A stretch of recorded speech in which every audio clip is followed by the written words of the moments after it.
Hello everybody, welcome back. And today I'm going to be explaining in this video of the two different types of smoke detectors that you may encounter. That the only two types of smoke detectors that we're going to be talking about today is the two different types of sensors. So the two different types of sensors for smoke detectors is photoelectric and ionization. So I'm going to be talking about that, and we're going to be looking at the inside of both of two different types of detectors in this video. So we're going to start with this photoelectric one right here. And this smoke detector is addressable, and some of them also come in conventional. So it doesn't matter because they absolutely both work the same way as photoelectric and ionization detectors and stuff like that, but we're going to look at the inside of the photoelectric one works.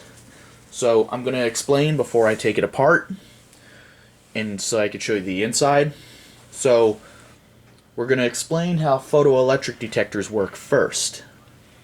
So how does a photoelectric detector work? So basically, a photoelectric detector is a special type of smoke detector that is designed for larger particles of smoke. The stuff that you get if you stick a lit cigarette on a rug, or you have a cigarette trapped in a couch that's smoldering, or you have an iron that's creating lots of steam and it's burning the stuff on your ironing board if you have the ironing face down. So something that does not have a big fire but smolders, that's what photoelectric is for.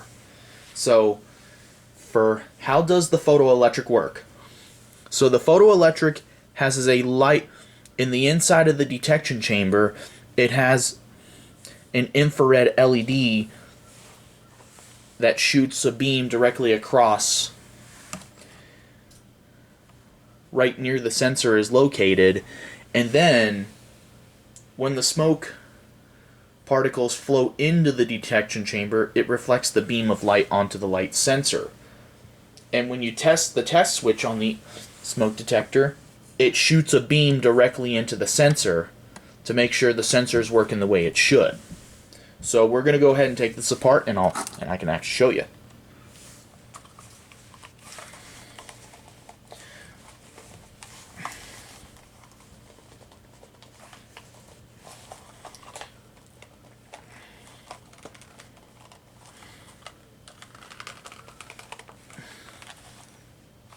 So this may take a little bit.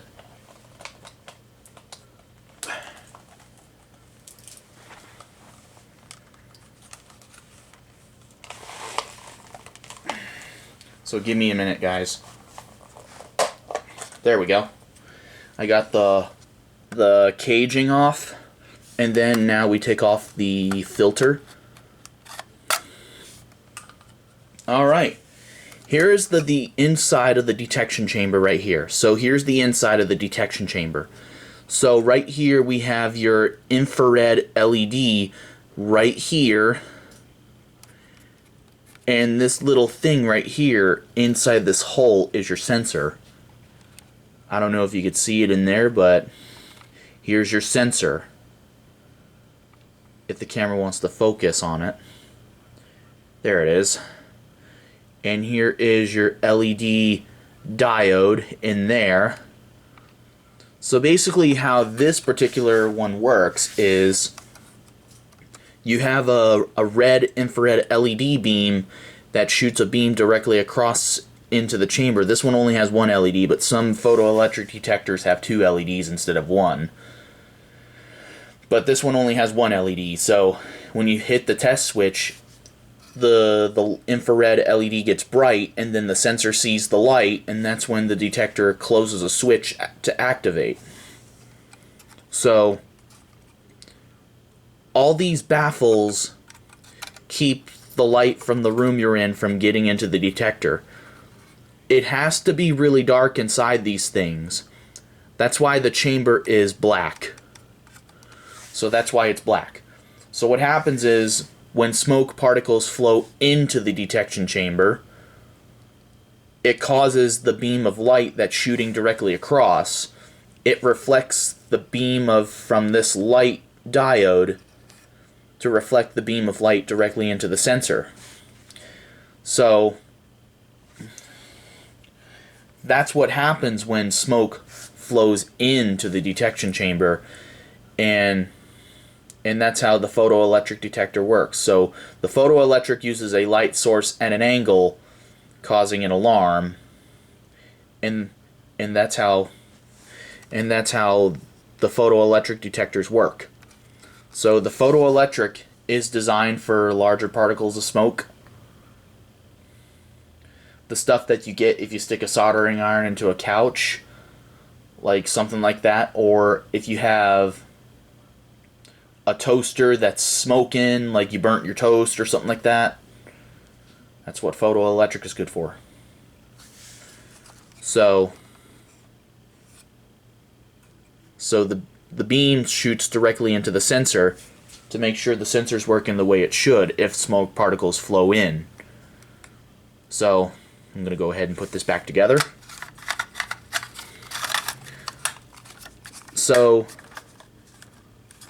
there you go. Click this back on. Did I put the filter on right? And the filter also protects the detection chamber from dust and particles and stuff like that, so the dust doesn't accidentally set off the alarm by accident. So that's how... See if I can get this back on.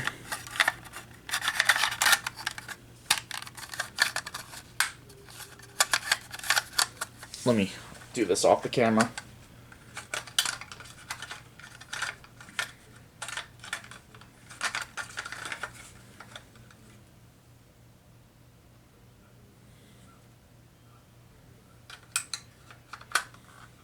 There we go. Got the filter back on and put the filter cage back on. And also, there you go. That's how photoelectric works. So that's the whole story behind photoelectric detectors. The next one we're going to talk about is the ionization detectors. And I have this household smoke detector that I got from my friend's house that no longer works. So we're going to look at this household smoke detector because these are easier to understand how ionization smoke detectors work. So these work a little bit differently. This one is very easy to take apart because it's already broken. You see that gray thing right there? Right there is the detection chamber.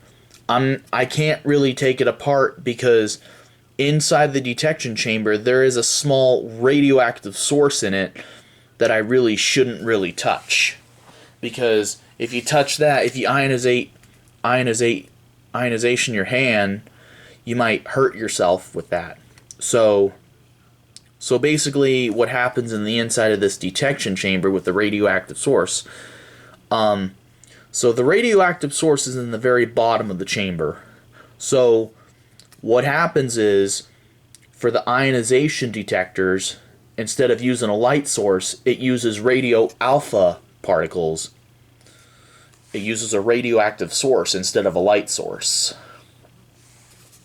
So what happens is, inside the detection chamber, the radioactive source produces a little field of ionizing radiation, and it's alpha particles, but you won't be able to feel it because most of it's stopped by the detector cover. It is alpha particles, and you have ionizing electrical plates in the top and the bottom. So what happens is, the radioactive source produces the radioactive source when the smoke particles flow in the detection chamber. When the smoke particles get in contact with the radioactive source, they get ionized by the radio alpha particles, and it creates an electrical charge. And when the ionizing electrical plates sense changes in electrical charge, when it senses that, it activates. that's how the ionization detectors work. So ionization is designed for big fires like flames. Let's say if your furniture or appliances catch on fire or anything like that, then that's when your ionization detector detects smaller particles instead of larger particles like photoelectric detectors do. So there you go. That's how ionization and photoelectric detectors work. So anyways, if you have any questions or if you have some suggestions of what you want me to do in the future with other detectors, if you want me to review them, that would be nice. So basically, that's specifically all for the two different types of sensors in photoelectric detectors. So that's the difference between photoelectric detectors and ionization detectors. So thank you all so much for watching this video. I'm hoping that video helped and teach you how the difference, it'll tell you what the difference is. So anyways, thank you all so much for watching this video and have a great day. Thank you.